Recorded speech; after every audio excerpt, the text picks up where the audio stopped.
যে ওই লম্পট চরিত্রহীন সেই সাংসদকে বিজেপির প্রার্থীকে একটা ভোটও দেবেন না, এবং ভোট চাইতে এলে জিজ্ঞাসা করবেন যে 5 কোটি টাকা করে তো অ্যালটমেন্ট হয় এমপি ল্যাডে, 10 কোটি টাকা নাকি খরচ করেছো বলছো, বাকি 15 কোটি কোথায় গেল?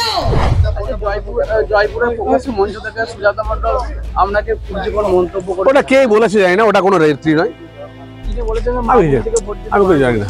2019 সালে আইনি জটিলতার জন্য প্রচার করতেই পারেননি বিজেপি প্রার্থী সৌমিত্র খাঁ। একা হাতে সেই সময় বিষ্ণুপুর লোকসভা কেন্দ্রে ভোট প্রচার সামলেছিলেন বিজেপি সাংসদের প্রাক্তন স্ত্রী এবং বর্তমানে তৃণমূল নেত্রী সুজাতা মণ্ডল। কিন্তু তারপর অনেক জল গড়িয়ে গিয়েছে, নতুন করে জীবন শুরু করেছেন সৌমিত্র খাঁ। 2024 সালে ফের বিষ্ণুপুর লোকসভা কেন্দ্রে বিজেপির টিকিটেই দাঁড়াচ্ছেন সৌমিত্র খাঁ। এবার মঞ্চ থেকে নাম না করেই তাকে বিদ্ধ করলেন সুজাতা মণ্ডল, আর এই নিয়েই শুরু হয়েছে ফের বিতর্ক। ঠিক কি বলেছিলেন সুজাতা মণ্ডল, শুনে নেব। এটা বিষ্ণুপুর লোকসভার প্রত্যেকটা ঘরের মহিলাদেরকে জিজ্ঞাসা করুন, প্রত্যেকটা জনগণকে জিজ্ঞাসা করুন। আমি শুধু একটাই কথা বলতে চাইছি, বিষ্ণুপুর লোকসভার একজন জনগণ হিসাবে আমি তো এমপিকে পাইনি, জনগণ হিসাবে এমপিকে পাইনি।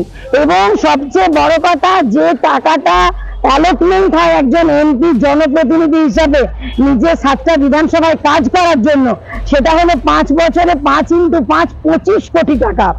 তার মধ্যে যে উনি বলছেন, এটা ওনার দাবি, ঠিক আছে, মিথ্যুক লম্পটের দাবি যে 10 কোটি টাকার নাকি কাজ হয়েছে।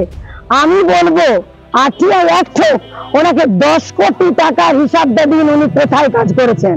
আর বাকি যে 15 কোটি টাকা, সেই 15 কোটি টাকা বিষ্ণুপুর লোকসভার জনগণের কাছে হিসাব দেওয়া হোক যে উনি as a member of parliament কি কাজটা করেছেন।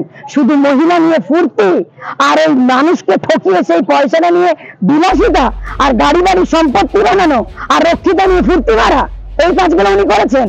যেগুলো বলছেন আমি ওপেন বলছি, আর ওনাকে বলবেন যা বেশি মুখ যেন না করান। ওই যে বলে না ফাঁকা কলসির আওয়াজ বেশি, তাই উনি বেশি উঠছেন না। ওটা দুদিন বাদেই দেখবেন, আর 2 মাস পরে তো খুব জোর নিশ্চয়ই রেজাল্ট বেরিয়ে যাবে, দেখবেন ওনার নামের পাশে প্রাক্তন বসে গেছে। আর উনি যেটা ধান্দা করছেন যে ওনার তো প্রচুর অর্ডার 2 নম্বরে আছে, সেই 2 নম্বরই দিয়ে উনি ভাবছেন যে মানুষের ভোট কিনে নেবেন। কিন্তু বিষ্ণুপুর লোকসভার মানুষকে আমি প্রভুর কাছে, ঈশ্বরের কাছে, আল্লাহর কাছে প্রার্থনা করছি যে ওই বর্তমান যিনি বিজেপির প্রার্থী হিসেবে বিষ্ণুপুর লোকসভায় টিকিট পেয়েছেন, ওই অভিশপ্ত লম্পটের হাত থেকে আমার বিষ্ণুপুর লোকসভার বাসিন্দাকে যেন মানুষ বাঁচায়। আমি এটুকুই একজন জনগণ হিসেবে প্রার্থনা করছি। মাতাল এবং চরিত্রহীন বিভিন্ন রকম ভাবে তাকে আক্রমণ করলেন, এটা কেন করলেন?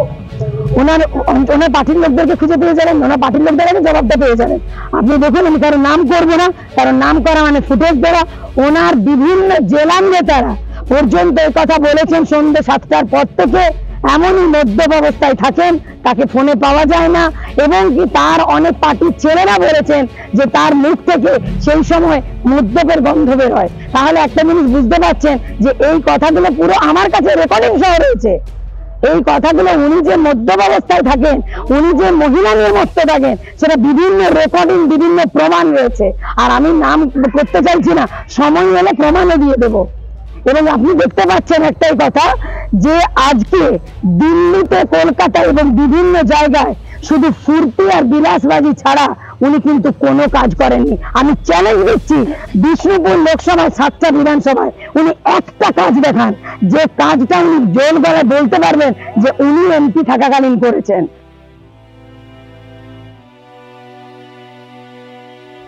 এই সময় ডিজিটাল।